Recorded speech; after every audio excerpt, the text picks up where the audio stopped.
Hello viewers, তো সবাই কেমন আছো? আশা করি ভালো আছো। তো আজ আমি আমার বোন আর আমার হবু শাশুড়ি মা এসেছি আমাদের এলাকার খুবই জাগ্রত মন্দিরে, করুণা মায়ের মন্দিরে। তো আজ আমরা বিয়ে উপলক্ষে করুণা মাকে পুজো দিতে এসে মাকে নিমন্ত্রিত করতে এসেছি। তো দেখো মায়ের মূর্তিটা জাস্ট কি সুন্দর, তোমরা দেখলেই বুঝতে পারবে যে মাকে কত সুন্দরভাবে সাজানো হয়েছে। তো এখানে ব্রাহ্মণ মশাই আমাদের পুজো করতে বসে গেছে। তো আমরা তার সাথে সাথে পুজোতে বসে গেছি। মায়ের আরাধনায় আমরা পুজো করছি মাকে, এক মন থেকে জাগ্রত করে মায়ের কাছে প্রার্থনা করলাম যে আমাদের নতুন জীবন যেন সুখের হয়। তো তারপর এখানে কার্ডের উপরে করুণাময়ী মায়ের নাম লিখে কার্ডটি মার নামে নিবেদন করলাম। তো তারপরে দ্বিতীয় কার্ডটিতে ব্রাহ্মণের কাছ থেকে চেয়ে নিয়ে, তো ওনার নামটি ওনার কাছ থেকে জেনে তারপর কার্ডের উপরে ওনার নামটি লিখে ওনাকে একটি কার্ড নিবেদন করলাম নিমন্ত্রিত হিসেবে। তো তারপর উনি কার্ড দুটি নিয়ে ডালার উপরে রেখে দিলেন এবং পূজা অর্চনা করে তারপর উনি কার্ডটি করুণাময়ীর মায়ের কাছে নিবেদন করবেন এবং একটি কার্ড ওনার কাছে আমরা ওনাকে রেখে দিতে বললাম। যেহেতু বন্ধুরা একটি কার্ড করুণাময়ী মায়েরকে নিমন্ত্রিতের জন্য আর দ্বিতীয় কার্ডটি হলো ওনাকে নিবেদনের জন্য। তারপর পুরোহিত মশাই আমাদের হাতে জল দিয়ে আচমন করে নিতে বললেন। তারপরে আবার উনি আমাদের হাতে জল দিলেন এবং হাতটি ধুয়ে নিতে বললেন।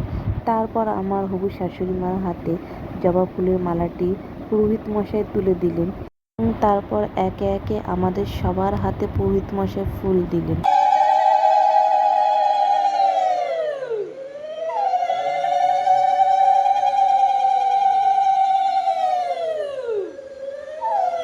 বন্ধুরা, তোমরা দেখতেই পাচ্ছ মাকে জবা ফুলের মালাটি পরিয়ে দেওয়ার পরে কি সুন্দর লাগছে এবং সকলের নিবেদন করা ফুল মায়ের চরণে এবং মায়ের ঘটের উপরে পুরোহিত মশাই দিয়ে দিচ্ছে এবং আমাদের তরফ থেকে বিয়ের যে নিমন্ত্রিত কার্ড সেটিও পুরোহিত মশাই তুলে দিল মায়ের কাছে। তো মায়ের নিবেদন হিসেবে মায়ের আসনে রেখে দিলেন। তোমরা দেখতেই পাচ্ছ বন্ধুরা যে বিয়ের প্রথম কার্ডটি যেটি মায়ের হাতে তুলে দিল মায়ের কাছে। তো একটি শাড়িও মায়ের জন্য আমরা নিয়ে এসেছিলাম, তো শাড়িটিও মাকে নিবেদন করে দিলাম। তো বন্ধুরা, তোমরা দেখতেই পাচ্ছ যে শাড়িটি আমরা মায়ের জন্য এনেছি সেটি মাকে নিবেদন করার পরে তো পুরোহিত মশাই সবাইকে তারপর আস্তে আস্তে মায়ের চরণের থেকে ফুল নিয়ে আমাদেরকে সেই আশীর্বাদ দিল এবং আমাদের পুজো তারপর আস্তে আস্তে সম্পূর্ণ হলো।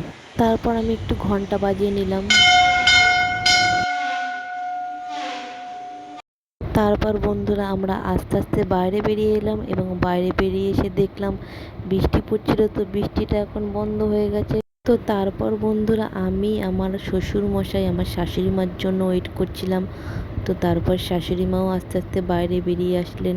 তো তারপর আমরা আস্তে আস্তে এগোতে লাগলাম টোটো ধরবো বলে। তো দেখলাম একটি টোটো যাচ্ছে। তো শ্বশুর মশাই ডাক দিয়ে টোটোটিকে দাঁড় করালেন।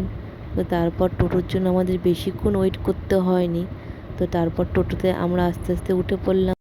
ভিডিওটি এখানেই শেষ করছি। ততক্ষণের জন্য ভালো থাকবেন। Tata, bye bye.